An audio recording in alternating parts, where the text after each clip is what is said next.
نہ کبھی سوچا اللہ کو حساب دینا ہے. معاملہ کرتے وقت خدا یاد نہیں ہے, کسی کے ساتھ بات کرتے وقت خدا یاد نہیں ہے, نہ گناہ کرتے وقت خدا یاد, نہ نماز چھوڑتے وقت خدا یاد, نہ آنکھ اٹھاتے وقت خدا یاد, نہ زبان چلاتے وقت خدا یاد. جس کی زندگی میں اللہ کے ہونے اور نہ ہونے میں کوئی فرق نہیں تھا, اس کی زبان پر مر ربوں کا کے جواب میں اللہ کا نام نہیں آئے گا. یہ قرآن کی آیت ذرا آیت سنیے گا. آیت یہ افرائیتا من اتخذ الہہ ہوا, تو نے وہ بندہ دیکھا جس نے خواہشات نفسانی کو معبود بنا رکھا ہے. کو سمجھ آ رہی ہے؟ جس نے خواہشات نفسانی کو, افرائیتا کیا تو نے دیکھا اس بندے کو, الذی اتخذ الہہ ہوا, جس نے اپنی نفسانی خواہشات, حیوانی خواہشات کو معبود بنا رکھا ہے. کیا مطلب ہے اس کا؟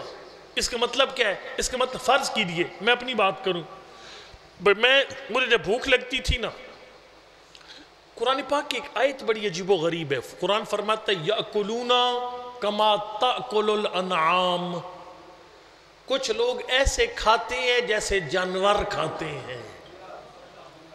جانور کیوں کھاتا ہے؟ جانور خالی اس کا مقصد ہوتا ہے میرے پیٹ بھر جائے بس, وہ نہیں سوچتا حلال ہے حرام ہے جائز ہے ناجائز ہے, اسے آداب ہی کو نہیں پتا کہ کھانے کے آداب کیا ہے.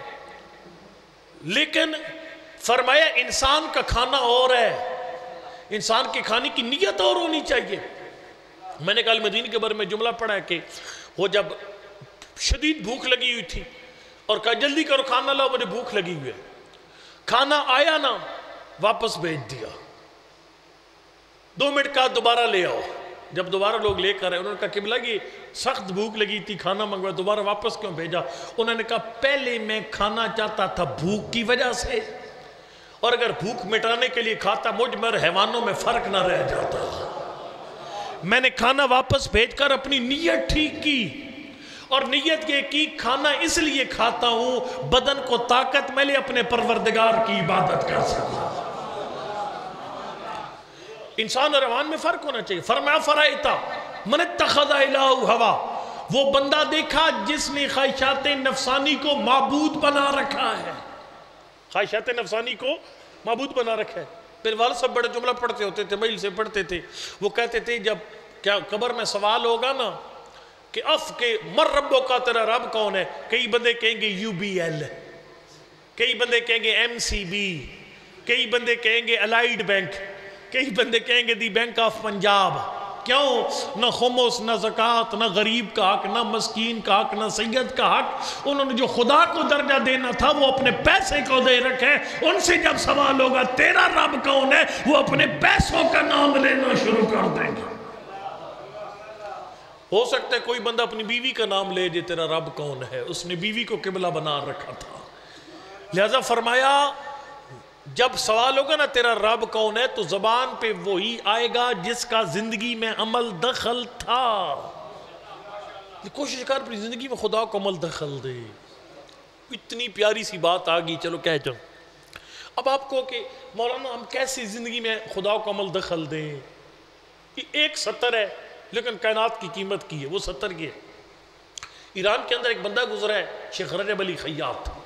شیخ رجب علی خیاط یہ بندہ ٹیلر تھا پیشے کے لحاظ سے. میں نے 2-3 سال پہلے پڑھا بھی تھا ان کے بارے میں کہ اس نے بس کوئی ایک گناہ چھوڑا تھا تو اللہ نے اس کو بہت کچھ عطا فرما دیا. پھر اس کے پاس بڑے بڑے بندے آ کر کہتے تھے کہ رجب علی ہمیں کوئی نصیحت کرو, اور وہ نصیحت کرتا بھی تھا اور اس کی نصیحت کا اثر بھی ہوتا تھا.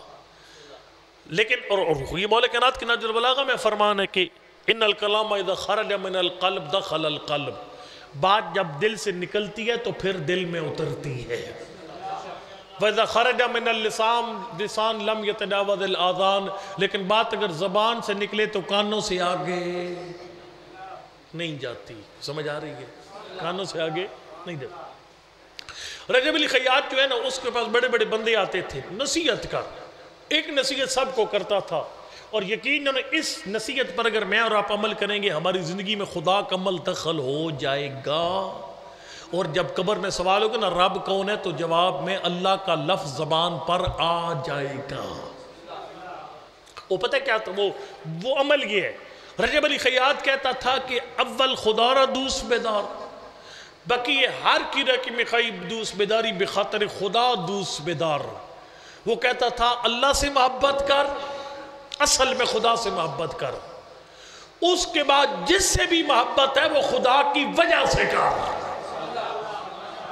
کتنی زبردست ہے، کتنی زبردست ہے. اللہ سے محبت کر، بعد میں جس سے بھی محبت کرتا ہے خدا کی وجہ سے کر. ایک ہماری کتابوں میں ایک روایت بڑی پیاری سی ہے کہ پاک پیغمبر جو ہے وہ ایسے گلی میں جا رہے ہیں تو آگے ایک بندہ اپنے مطلب ہے گھوڑے کو یا جو حیوان تھا اس کو مار رہا تھا. غلام کہہ رہا تھا لا تضرب للہ، اللہ کا واسطہ ہے حیوان بے زبان ایسے نہ مار. اس نے پرواہ ہی کچھ، پھر کہا لا تضرب للہ، اور تیری خدا کا واسطہ ایسے نہ مار، کوئی پرواہ نہیں. اتنے پاک پیغمبر گلی کا مڑے اور سامنے آئے نہ، جب اس غلام نے دیکھے نبی آگے، اس نے کہا لا تضرب لرسول اللہ، کہ اللہ کے رسول کا واسطہ ایسے نہ مار. اس نے چھوڑ دیا، حیوان کو مارنا چھوڑ دیا. پاک پیغمبر تشریف لے، سرکار نے فرمایا تو نے کیا کیا ہے؟ اللہ کا واسطہ رد کر کے میرا واسطہ قبول کیا. فرمایا توبہ کر. مولا کیوں؟ فرمایا اصل میں تیری محبت خدا سے ہونی چاہیے، ہم سے محبت خدا کی وجہ سے کرنی چاہیے. یعنی فرمایا میرا واسطہ بھی خدا کی وجہ سے قبول کر. تو نے خدا کا یا نہیں کیا، میرا یا کیا. من مصطفیٰ کو ایسی محبت قبول نہیں ہے. اس نے پڑھا استغفر اللہ ربی واتوب الیہ. سرکار نے فرمایا اگر یہ اسی حال میں مر جاتا مشرک ہو کر مرتا. پاک پیغمبر کو آگے لے جائے وہ اللہ کی ذات. فرمایا نہیں، اصل میں خدا سے محبت کر، بعد میں جس سے محبت کرتا ہے خدا کی وجہ سے. وہ بڑا جو وہ کہتے تھے بیٹا آ گیا، بیٹا پیارا لگا ہے نا، اگر بیٹے کو بوسہ دیتا ہے نا، نیت کیا کر اے اللہ میں بیٹے کو بیٹا ہونے کی وجہ سے بوسہ نہیں دے رہا، تیرا حکم ہے اس لیے بوسہ دے رہا. یہ اگر کام کریں گے اللہ کا عمل دخل زندگی میں ہو جائے گا، خدا کا عمل دخل ہو جائے گا. ایک اور یہاں پر جملہ ہے وہ بھی بڑا پیارا سا ہے، گھبرائے تو نہیں بیٹھے. ایک اور جملہ وہ بڑا پیارا، وہ بھی ساتھ کہہ جاؤں. ایک بندہ پاک پیغمبر کے پاس آئے تو اس نے کہا اللہ کا نبی میں یہ چاہتا ہوں کہ خدا مجھ سے محبت کرے، یعنی میرا نام اللہ کی پیاروں کی ڈائری میں لکھا جائے. لیکن اگر اے عمران خان آپ میں سے کسی کو جانتا ہو نا، وہ بڑا خوش ہو کے بتاتے کہ وزیر اعظم مجھے جانتا ہے. البتہ اگر کسی کو جانتا بھی ہے نا تو اس نے فاتح پہ کو نہیں آنا، پتہ ہے. اے توقع نہ رکھ کے بیٹھ جانا کہ عمران خان فاتحہ اسے منع ہے، ٹھیک ہے، وہ کسی بندے کی پھوڑی پر نہیں آتا. اچھا عرض کر خدمت میں عمران خان کی ڈائری میں آپ کا نام لکھا ہوا، آپ کو بائی نیم جانتا ہے، آپ دنیا کو بتاتے بڑا خوش نصیب ہوں وزیر اعظم کی ڈائری میں میرا نام لکھا ہوا ہے. فرمایا وہ کتنا خوش نصیب ہے جس کا کائنات کے مالک کی ڈائری میں نام لکھا ہوا ہے. اللہ یا رسول اللہ یا علی علیہ السلام. اللہم صلی علی رسول اللہ.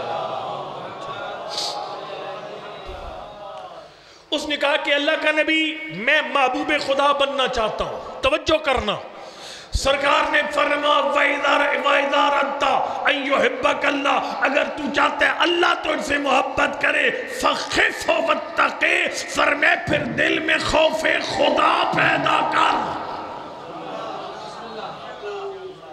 یہی جو شیخ رجب علی ہے نا، ایک اور جملہ اس کا بڑا لاجواب ہے.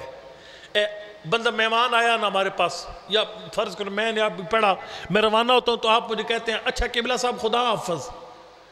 وہ خدا حافظ نہیں کہتا تھا، اتنا پیارا جملہ کہتا تھا، یقین جانو یہ جملہ آپ سب کو پلے باندھنا چاہیے. اور یہ دعائے کمیل کی آخر میں ایک لفظ ہے بہت پیارا ہے، یقین جانو آپ کی میری زندگی کا رخ بدل سکتا ہے دعائے کمیل کا. وہ جملہ وہ پتہ کیا؟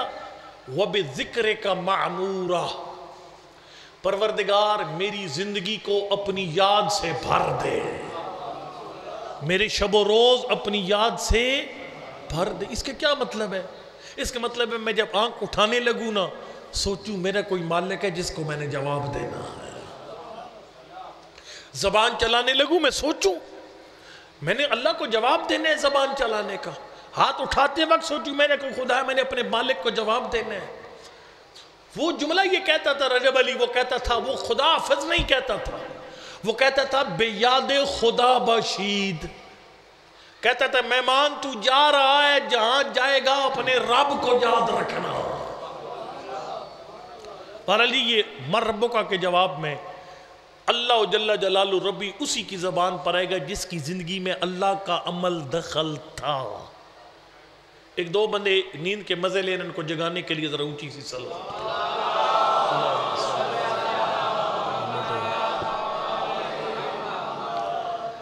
اسی طریقے سے من نبیوں کا, تیرے نبی کون ہے؟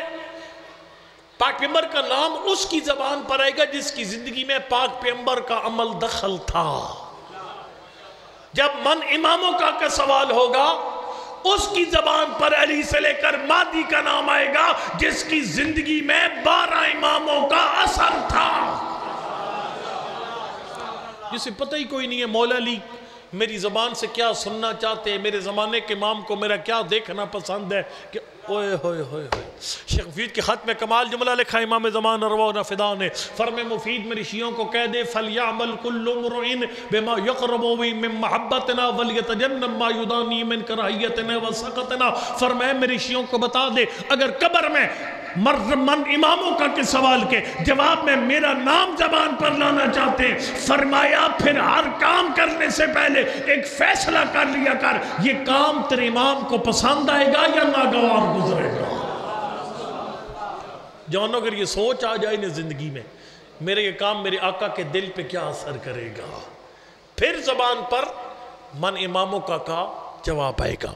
پر کہنے کا مقصد میرے یہ تھا کہ فرمایا اس بندے کا آخرت کا حساب مشکل ہو جائے گا, نہیں دے سکے گا حساب جس سے زمانے کے امام کی پہچان نہیں ہے.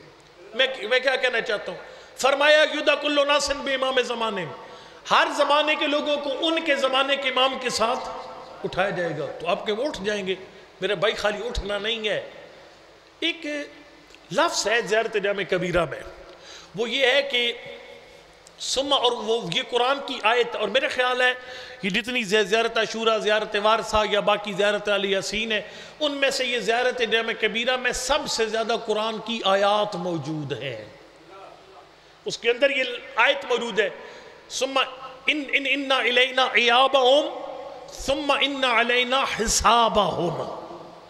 فرمایا وہ واپس ہمارے پاس آئیں گے اور ان کا حساب بھی ہم لیں گے, ان کا حساب بھی ہم لیں گے.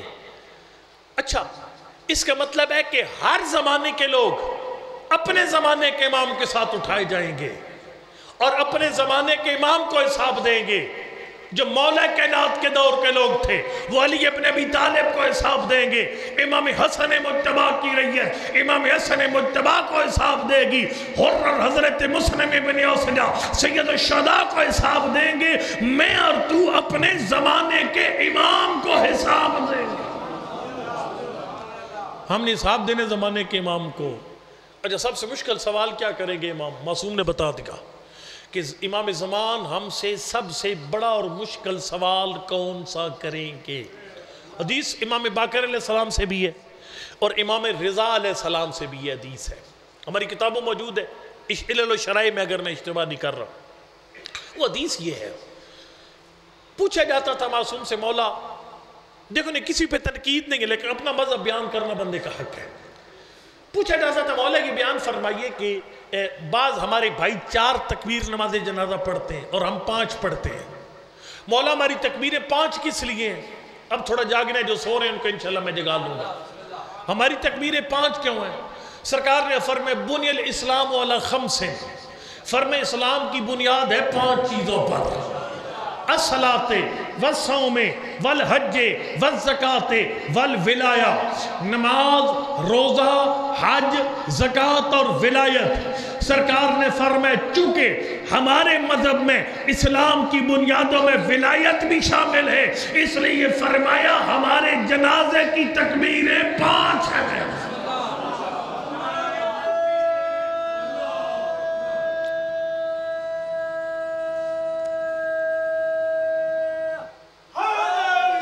علی میں ایک جملہ یہاں پر ایک فقہی مسئلہ بیان کروں، علامہ سید محمد باقر اللہ مقاموں کو شہر ہے، ایک مسئلہ بیان کرتا ہوں، بھی ایک توضیح پڑھ کے دیکھ لیجئے گا۔ کسی بندے کے بھی شیعہ مذہب میں 2 جنازے نہیں ہوتے، وہ بعض صورتیں لکھی ہیں، بس بعض صورتیں یہ لکھی ہیں کہ اگر وہ بندہ بہت بڑا عالم تھا، کوئی بہت بڑا متقی بندہ تھا، تو لوگ تبرک حاصل کرنا چاہتے ہیں اس کا جنازہ پڑھ کے، اور وہ لیٹ پہنچے، وہاں 2 جنازے ہیں، وگرنہ شیعہ مذہب میں 1 جنازہ ہے، 2 جنازے کو سمجھ آئیے، اور کافی بندے چپ کر جا سن، 2 جنازے شیعہ مذہب میں، یعنی 2 شیعہ جنازے بھی نہیں ہیں، کسی شیعہ کے 2 شیعہ جنازے بھی۔ ایت الوحید خراسانی فرماتے ہیں، فرمانے معصوم ہے نا، یہ بتا رہا ہے جو مولا کائنات کو خلیفہ بلا فصل مانتا ہے اس کا جنازہ 4 تکبیر نہیں ہو سکتا، اور اگر آپ پڑھاتے تو ظلم کرتے ہیں میت پر۔ جو بندے رسم و رواج کے حساب سے اپنی برادری راضی رکھنے کے لیے 4 تکبیر نماز جنازہ کسی شیعہ کا پڑھواتے ہیں، وہ ظلم کرتے ہیں۔ اتحاد بین المسلمین میں بتاتا ہوں کیا ہے، دیکھو نا، اتحاد کا مطلب یہ نہیں کہ ہم ہاتھ باندھ لیں اور اہل سنت ہاتھ کھول دیں، یہ تو اتحاد نہیں ہے۔ یہ اتحاد نہیں ہے کہ ہم مولا کائنات کو پہلے امام ماننا ہی چھوڑ دیں۔ اتحاد کا مطلب ہے شیعہ شیعہ رہے، سنی سنی رہے، لیکن ایک دوسرے کے مذہب کا احترام کریں۔ اس کا طریقہ کار یہ، اگر کوئی اہل سنت بھائی دنیا سے تشریف لے جاتا ہے، وہ جب 4 پڑھتے ہیں تو ہم ساتھ کھڑے ہو جائیں، اب ساتھ کھڑے ہو جائیں، شیعہ ساتھ کھڑے، شیعہ زید نہ کریں ہم نے الگ پڑھنا ہے، نہ ساتھ کھڑے ہو جائیں۔ اگر کوئی شیعہ دنیا سے جاتا ہے تو پھر اہل سنت بھائی چپ کر کے ساتھ کھڑے ہو جائیں، وہ 4 تکبیر کے بعد ختم کر دیں اور شیعوں کو پوری 5 پڑھنے دیں، لیکن 2 جنازے شیعہ مذہب میں نہیں ہیں۔ کو سمجھ آ رہی ہے کو نہیں آ رہی؟ کیوں بلا؟ آیت اللہ وحید خراسانی فرماتے ہیں، امام کا فرمان ہے نا، فرمایا اسلام کی بنیادیں 5 ہیں، اور فرمایا جنازے کی ہر تکبیر اسلام کے ایک رکن کی گواہ ہے۔ کو سمجھ آئی کو نہیں گئی؟ مطلب ایک تکبیر نماز کی گواہ، ایک روزے کی، ایک حج کی، ایک زکوٰۃ کی، اور آخری تکبیر ہے نا، فرمایا یہ عقیدہ امامت کی گواہ ہے۔ اور بات سمجھ میں بھی آتی ہے، میت پڑا ہوئے اور آپ دعا مانگ رہے، اللہم انا لا نعلم منہ الا خیرا، اے اللہ ہم اس میت میں خیر کے سوا، حالانکہ سارا پتہ ہے اس کا کردار کیا تھا، وہ کون سے غلط کام کرتا تھا، پھر کیوں کہتے ہیں ہم اس میں خیر کے سوا کچھ نہیں جانتے؟ معصوم سے پوچھا کہ مولا ہمیں جانتے بھی ہیں کہ بندہ اس میں فلاں فلاں برائی ہے، پھر ہم کیوں کہتے ہیں ہم خیر کے سوا کچھ نہیں جانتے؟ سرکار فرماتے ہیں یہ خیر کسی عمل کا نام نہیں ہے، یہ خیر عقیدہ امامت کا نام ہے۔ یعنی ہم کہتے ہیں کہ اے اللہ ہم بس اتنا جانتے ہیں یہ بندہ چنگا ماڑا جیسا بھی تھا عقیدہ امامت کا قائل تھا، ٹھیک ہے؟ اچھا، اس کا مطلب یہ ہوا، اب سنیں، روایت چل رہی ہے، بندے نے پوچھا مولا یہ بیان فرمائیں ان 5 ارکان میں سردار کون ہے؟ نماز، روزہ، حج، زکوٰۃ اور ولایت۔ فرمائے ان 5 کا سردار ہے ولایت، 5 کا سردار ہے۔ فرمائے ان الولایت سیدہم، ولایت ان 5 ارکان میں سے سید اور سردار ہے۔ سرکار نے فرمایا ما نودی بعہد کما نودی بالولایہ، فرمایا نماز کا سوال بالکل کیا جائے گا، روزے کا سوال بھی پوچھا جائے گا، حج زکوٰۃ کا سوال پوچھا جائے گا، لیکن فرماتے ہیں سب سے سخت سوال ولایت کے بارے میں کیا جائے گا، سب سے زوردار سوال ولایت کا ہوگا۔ وہ کیا سوال ہوگا ولایت کا؟ ولایت کا سب سے زوردار سوال یہی ہوگا، زمانے کا امام پوچھے گا مومن بتا میری امامت کے لیے تیرا کردار کیا تھا؟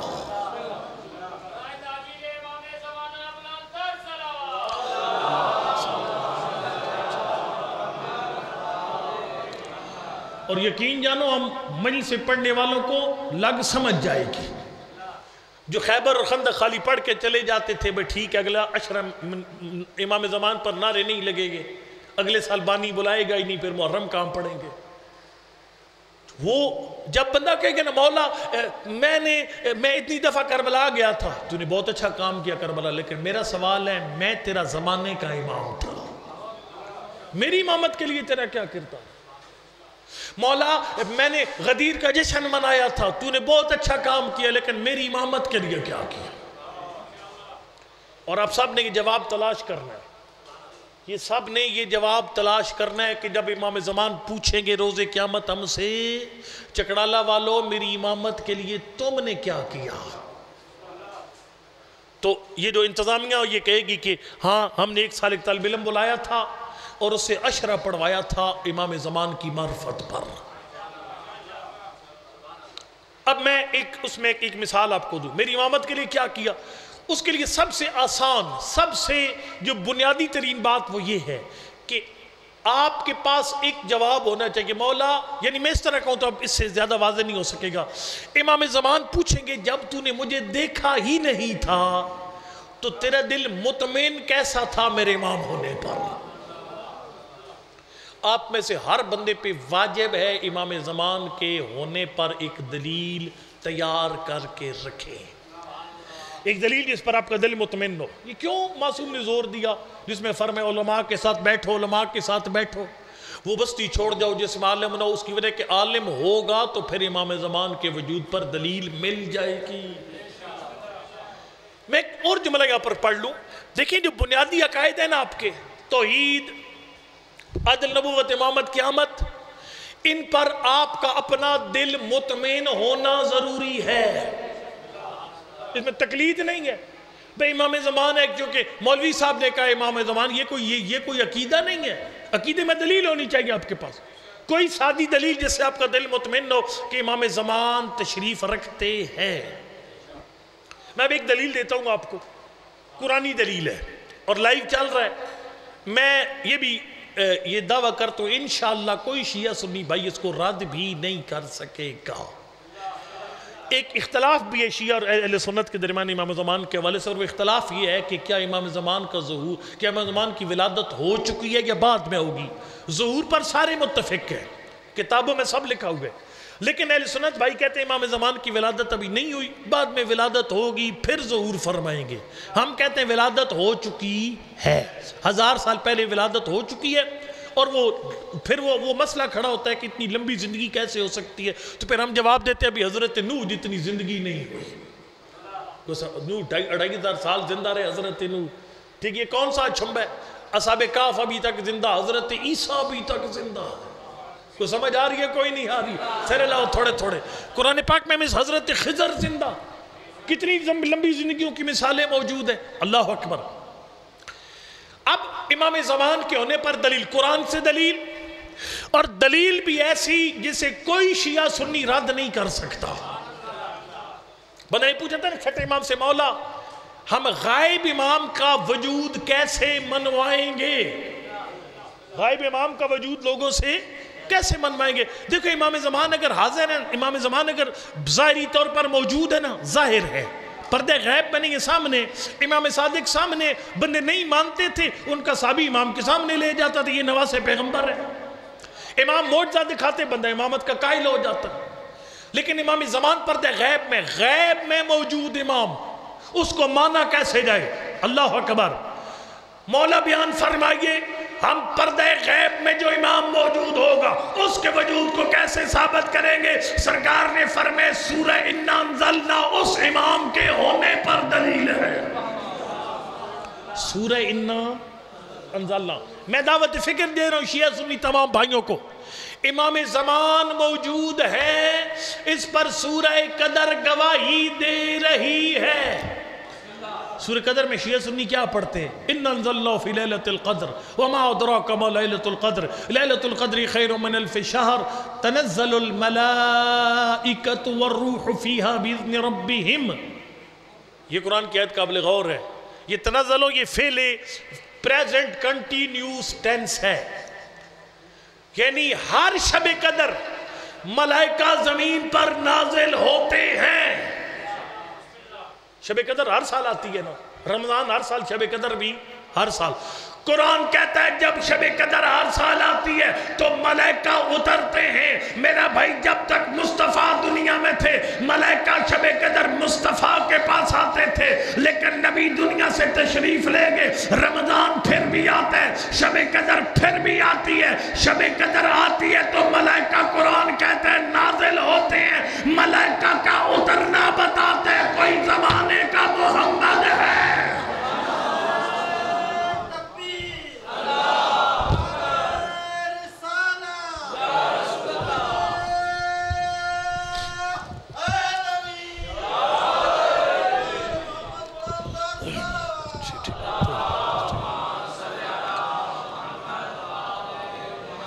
میں مناظر نہیں ہوں لیکن کوئی بندہ جواب دے. اگر کوئی بندہ کہتا ہے امام زمانہ کا ہونا ضروری کوئی نہیں ہے, بعد میں ولادت ہوگی اور پھر وہ ظہور فرمائیں گے, تو پھر سورہ انزلنا کا جواب دے کہ ملائکہ نازل کس پر ہوتے ہیں. رمضان ہر سال ہے, شب قدر بھی ہر سال ہے. ملائکہ کا نازل ہونا بتاتا ہے کوئی ہستی ہے جس پر ملائکہ نازل ہوتے ہیں. وہ ہستی جس پر ملائکہ نازل ہوتے ہیں ہم اسے ہی امام زمان کہتے ہیں. بہرحال آپ کا دل مطمئن ہونا چاہیے. اور پھر اس کو مزید میں گفتگو کا آگے چلاؤں گا کہ ہم نے وہ کام کرنی ہے امام زمان کی حکومت کے لیے. کل جب امام پوچھیں میرے لیے کیا کیا تھا, میں اور آپ گن کر بتا سکے مولا یہ بھی کیا, یہ بھی کیا, یہ بھی کیا. ایک لسٹ سب نے جوانوں بزرگوں میری ماں بہنوں نے اپنی اختیار کرنی ہے کہ ہم امام زمان کو یہ جواب دیں مولا یہ ہم نے کیا تھا آپ کی امامت اور آپ کے ظہور کی خاطر. اللہ اکبر. سید الشہداء کی روانگی نے بڑی بڑی ہستیوں کو تڑپایا. مدینہ چھوڑا, مکہ پہنچے, اور مکہ پتہ امن کا شہر ہے. اس میں حیوان کو مارنا بھی حرام ہے, کفارہ واجب ہو جاتا. یقین جو روتے اس لیے ہیں جس شہر میں حیوانوں کو بھی پناہ مل گئی اس شہر میں حسین کو پناہ نہیں ملی. اجرکم علماء بیان کرتے محمد حنفیہ حج کے لیے مکہ گئے ہوئے تھے. سید الشہداء کی آمد کا علم ہوا اور پتہ چلا کہ نواس پیغمبر حج کو چھوڑ کے جا رہے. بڑے جملے ہیں یہاں پر. آیت اللہ جعفر ششتری یہ نجف کے بہت بڑے عالم تھے جن کو مصائب پڑھنے کا ڈھنگ سید الشہداء نے خود سکھایا. میں نے کئی ہر سال پڑھتا ہوں یہ ان کا واقعہ. خود سکھایا, مصائب عطا فرمایا تو سید الشہداء نے کربلا بلا کر. اگر جعفر ششتری کہتے جب حسین حج چھوڑ کے جا رہے تھے تو کعبے نے بول کر کہا حسین حج مکمل کر. فرمایا میں حج پڑھتا ہوں کعبہ تیری حرمت پامال ہو جائے گی. میں حسین نہیں چاہتا میرے خون بہ جائے تیری حرمت پامال ہو جائے. اللہ اکبر. کعبہ حج نہیں پڑھتا. فرمایا کعبہ تو گھبرا نہیں, حسین اپنا حج کربلا مکمل کرے گا. آیت اللہ جعفر ششتری نے مولا حسین کی عطا سے یہ 3-4 جملے لکھے. پھر انہوں نے کعبہ کا پورا حج لکھا, یعنی کربلا کا حج لکھا. کربلا میں جب حج ہوا تو کربلا کے حج کا کعبہ کیا تھا. آیت اللہ جعفر ششتری لکھتے حسین کی لاش پتھروں کا ڈھیر, اور علی کی بیٹی نے جب چکر لگایا نا بوسہ کس مقام پر ہے. یہ کربلا کے حج کا کعبہ. اب جانتے ہو نا حاجی احرام باندھتے ہیں نا, اللہ صاحب کو حج کی سعادت نصیب کرے. کربلا کے حج کا احرام کیا تھا؟ علامہ جعفر ششتری کہتے ہیں وہ جو غریب نے کہا تھا نا اختی زینب ایتینی بثوب نتیک, زینب بہن مجھے پرانی پوشاک لا دے, میں چاہتا ہوں جب تو 11 محرم آئے میری لاش پہ پردہ موجود ہو. وہ جو غریب نے پرانی پوشاک مانگی تھی نا یہ کربلا کے حج کا اعلان تھا. حاجی سعی کرتا ہے سفر مروہ کے درمیان. حسین کے حج کی سعی کیا تھی؟ کبھی اکبر کہتا بابا میرا آخری سلام. حسین اکبر کا لاشا اٹھانے مقتل جاتے, مقتل سے پھر خیمہ گا. پھر کبھی ہور کا بیٹا آواز دیتا مولا میرا آخری سلام. کبھی عباس کہتے مولا غلام کا آخری سلام. لاشیں اٹھانے کے لیے غریب کبھی مقتل میں کبھی خیمہ گاہ میں. یہ کربلا کے حج کی سعی تھی. اللہ اکبر.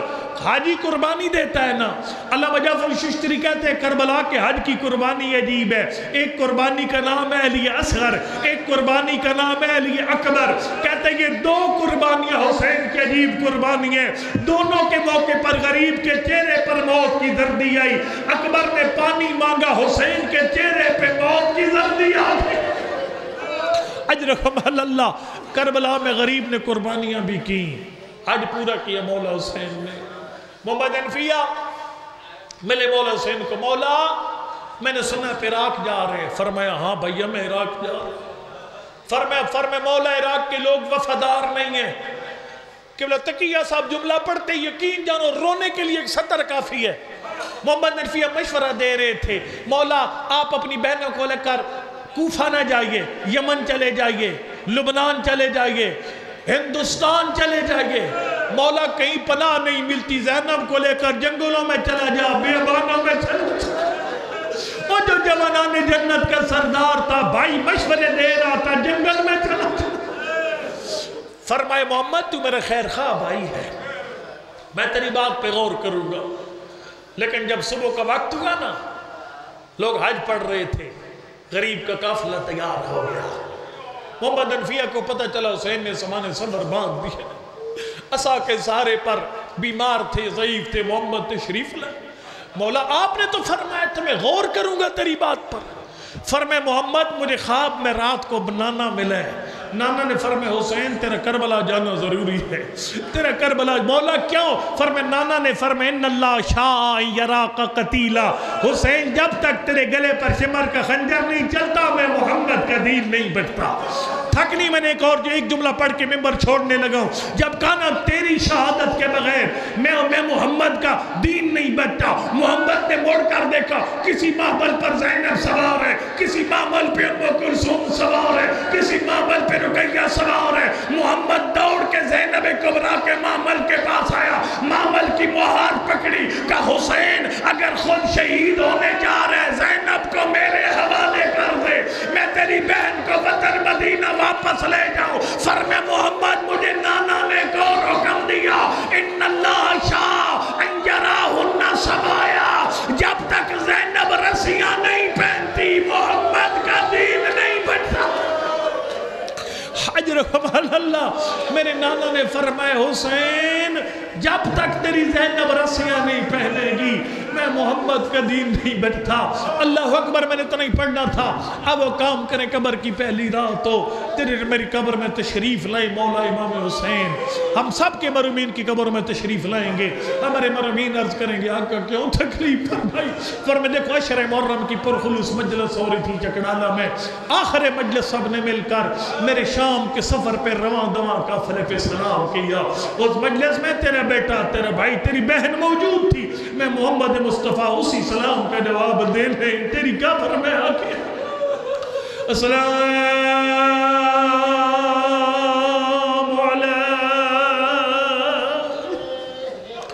حسین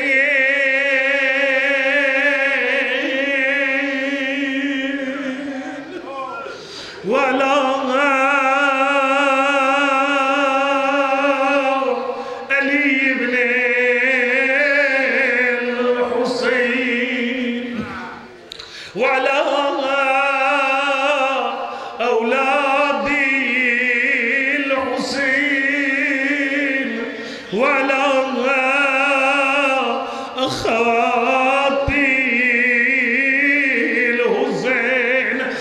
مکہ سے زینب کا قافلہ چل رہا تھا، محمد انفیہ کو پتا تھا اس محمل پہ زینب سوار ہے، اس محمل پہ ام کلثوم سوار ہے۔ اللہ جانتے ہیں مجھے نہیں معلوم علی کی بیٹی سال کے بعد واپس آئی ہے، 2 سال کے بعد جس محمد نے زینب کو پہچان کے سوار کیا تھا وہی محمد زینب کو نہیں پہچان سکتا۔ حضرت اللہ سجاد کو پرسہ دینے کے بعد فرمایا سجاد میری زینب کس مقام پر ہے؟ میرے مولا سجاد نے خیمے کی طرف اشارہ کیا، محمد انفیہ خیمے کے چکر لگا کے باہر آگے، فرمایا سجاد تیری امامت کی قسم ہے میں اپنی زینب نہیں پہچان۔ تھکنی میں نے ایک جملہ پڑھنا ہے. اللہ اکبر. مولا سجاد نے چچا کا ہاتھ پکڑا, ایک ضعیفہ کے سر کی طرف اشارہ کیا. سر میں چچا یہ تیری بہن زینب ہے. اب جب مدت کے بعد بہن اور بھائی ملتے ہیں, بھائی اپنی بہن کے ہاتھوں کا بوسہ لیتا ہے یا سر چومتا ہے. علی کے غیرت مند بیٹے نے زینب کبریٰ کے ہاتھوں کو پکڑا, بوسہ دینے کے لیے چہرے کے قریب لایا, ہاتھوں پر کوئی نشان نظر آئے. فرمایا سجاد میری زینب کے ہاتھوں پہ نشان. اجرکم اللہ. سجاد میری زینب کے ہاتھوں پہ نشان کیسے؟ فرمایا چچا بابا کی شہادت کے بعد شمر نے رسیاں پہنائی, میرے پر رسیوں کا نام ہے محمد. غش کھا کے زمین پہ گر پڑے, ہاتھ اٹھا دعا کے لیے شرم نہ کر قبولیت کی گھڑیاں. میرے اللہ یہ جتنا مجمع بیٹھا ہے سب کو معرفت امام زمان عنایت فرما. پروردگار اس دفعہ میری ڈیوٹی سخت ہے, میرا اللہ میری آواز میں میری مدد فرما. مجھ سمیت جتنے پڑھنے والے سب کو آل محمد کا ذکر کرنے کی ہمت عنایت فرما. پروردگار اس سارے مجمع کو کربلا کا چہلو نصیب فرما. بھائی حسن عباس کاری آصف صاحب کی ہمشیرہ اور بھائی نصر اللہ بھائی سمیت جتنے مومنین و مومنات مریض ہیں ان سب کو شفاء کاملہ اور عاجلہ نصیب فرما. پروردگار تجھے اس وقت کا واسطہ جب محمد انفیہ کی آنکھ سے آنکھ کھلی, میرے مولا سجاد نے جملہ پڑھا ماتم کی تیاری کر. فرمایا چچا تو خالی رسیوں کے نشان برداشت نہیں کر سکا, لیکن تیرے سجاد نے وہ منظر دیکھا جب شرابی شراب پی کے اشارے کرتا, حاضی زینب بنت علی, یہ میلے لباس والی علی کی سلم الذین ظلموا ينقلبون ولا حول ولا قوة الا بالله العلی العظیم. پروردگار ہمارے گناہ صغیرہ و کبیرہ معاف فرما, ہمارے مرحومین کی مغفرت فرما, ہمیں ذکر حسین کرنے کی ہمت اور توفیق عنایت فرما. یہ باقی دن ہم سب کا مولا کے عزاداروں سوگواروں میں شمار فرما. عزاداری کے خلاف پکنے والی سازشوں کو ناکام اور نامراد فرما. عزاداران مظلوم کربلا کا تحفظ فرما. کرونا وائرس کا دنیا سے خاتمہ فرما. حج و زیارت کے رستے عذاب فرما. ہم سب کو اس سال کربلا کا چہلم نصیب فرما. مشہد اور قوم